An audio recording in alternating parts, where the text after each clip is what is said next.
Hello friend, সবাই কেমন আছো? নিশ্চয়ই অনেক ভালো আছো। আমিও অনেক ভালো আছি।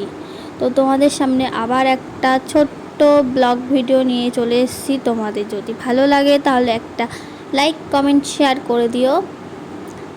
আর কি বলবো, মেলায় এসেছি, দেখতে পাচ্ছ চড়কের মেলা। আমি পিয়া, আর পিয়ার পাশে ওটা হচ্ছে ওর মানে কি হয় আমি অতটা আমি জানি না, আমার বোনই হয়। আর ও পিয়া হচ্ছে আমার মাসিও হয়, বান্ধবী হয়, স্কুল ফ্রেন্ড, আবার বাড়ির দিক থেকে মাসি। তো আমি চলে এসেছি, আমি আর ও আর ওই বোনটা। তো মেলায় এসেছি, এই যে চড়ক ঘোরাচ্ছে, চড়ক মেলা আমাদের বাড়ির সামনে মাঠে, পুরো বাড়ির সামনেই হয় মেলাটা। তার জন্য ওরা আমাদের বাড়িতে এসছে মেলা দেখতে। তো আমি, এটা আমার বান্ধবী, তো তোমরা আগের ভিডিওতে দেখেছোই। এটা হচ্ছে আমার বান্ধবী, এর নামও সুপ্রিয়া, আমার নামও সুপ্রিয়া, দুইজনাই সেম সেম।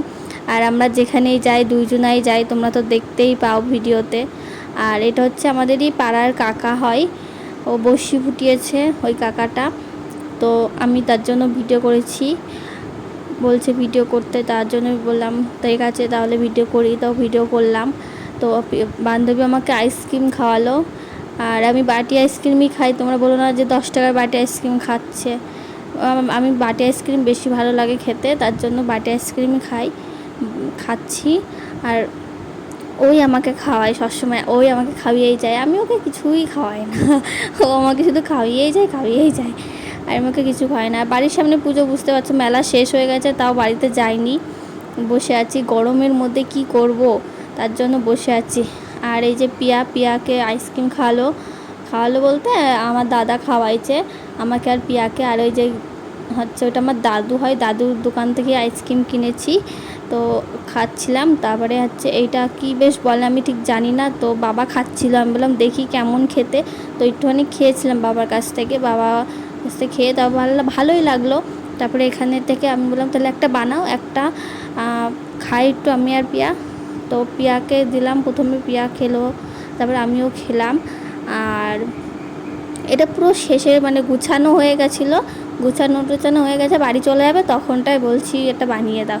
তার জন্য দেখছো না সব ব্যাগের থেকে বের করছে, কি করবে বলার মতন না। এটা হচ্ছে লেবু দিল, আর এটা নিচে কি একটা পাতা দিয়েছে, কি পাতা জানি না। হয়ে গেছে জুস, কিন্তু খেতে ভালোই, মোটামুটি ভালো। তার জন্য একটাই নিয়েছি, আমি হাফ খেয়েছি, পিয়া হাফ খেয়েছে, মানে আমার মাসি। আমি বলছি দাঁড়া আমি তোকে হাতে দিয়ে দিচ্ছি, বললো ঠিক আছে। তা আমি ওকে দিলাম, ও খাবে, তা ও আবার আমাকে বলছে নে খা। বলছি দাঁড়া খাবো। এই তো এখন আমি খাচ্ছি, তো খেয়ে ভালোই লাগলো খেতে। তো এটা আমি আবার একটু দেখছিলাম কেমন ওখানে সাজানো ছিল, পোজ দিচ্ছিলাম কেমন লাগে। তা আমাদের পাশেই আমার জায়মুর দোকান, এটা আমি বলছি একটা রোল খাবো, একটা রোল বানিয়ে দাও। তারপরে ওরা সবাই মানে রেস্ট নিচ্ছিল, অনেকক্ষণ খাটাখাটনি করেছে, এটা লাস্টের দিকে, তার জন্য আমি আবার একটা রোল বানিয়ে, আমি আমার জন্য একটা, আর পিয়ার জন্য একটা, মানে আমার মাসির জন্য একটা। আর বান্ধবী হয়, তার জন্য পিয়াই করি সবসময়। আর সস তো বেরোচ্ছিলই না, সে কী বলবো। আর কাচের ইয়ে তো মানে বোতল এত ভারী, সে কি বলবো। তার জন্য আমি আর পিয়ার জন্য আমি বানাচ্ছি, আমি বললাম দাও তাহলে আমি বানাই। তো বানাচ্ছিলাম, আর আমি খাবো আর পিয়া খাবে, তোমাদের তো আগেই বলে দিলাম। আর এটা হচ্ছে রোলের তরকারি, আর আমি রোলের তরকারি খাই না বলে পিয়া খায়, তার জন্য পিয়াকে রোলের তরকারিটা দিয়ে দিলাম। ওর মধ্যে বাদাম দিয়েছি, আর আমি একটু রোলের সাথে বাদাম খেতে বেশি ভালোবাসি, তার জন্য ওই রোলে বাদাম দিয়েছি দেখো বেশি করে, আর লেবু দিয়েছি। আর জিজ্ঞাসা করছি আবার আর কিছু দিতে হবে, বলছে না আর কিছু দিতে হবে না। লাস্টে আমি মোড়াতে পারছিলাম না, তারপরে ওই দাদাটাকে বললাম যে একটু দেখিয়ে দাও, তারপরে দেখিয়ে দিল। তারপরে আমি মুড়ায়ে তারপরে আমি খেলাম। তো তোমাদের যদি ভিডিওটা ভালো লাগে তাহলে একটা লাইক কমেন্ট শেয়ার প্লিজ করে দিও।